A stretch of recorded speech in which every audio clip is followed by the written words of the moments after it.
This is what I wanted to show you about my Cricut.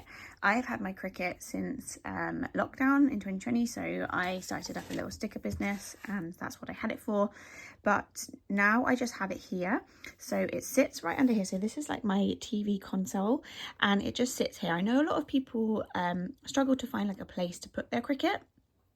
Lots of people like to have it on like those rolling carts, so that, or they put like wheels underneath so that they can just roll it around. But I find that it's really neat and nifty that it just literally fits under here. So this is like where I put my TV, like my speakers and my TV box under there, and then it just sits here, and so it just means that I can use it whenever I want to. It's there, I don't have to get it out. Yeah, and I really love using it this time of year because obviously it's Christmas. You can make like personalized gifts, you can do things for the kids, make little crafts. There's just so much that you can do with a Cricut. I really do advise getting one if you are into crafts, or if you've got a partner who is, then it's definitely something to grab. And yeah, I just wanted to show you how neat and nifty it fits just under here under my TV.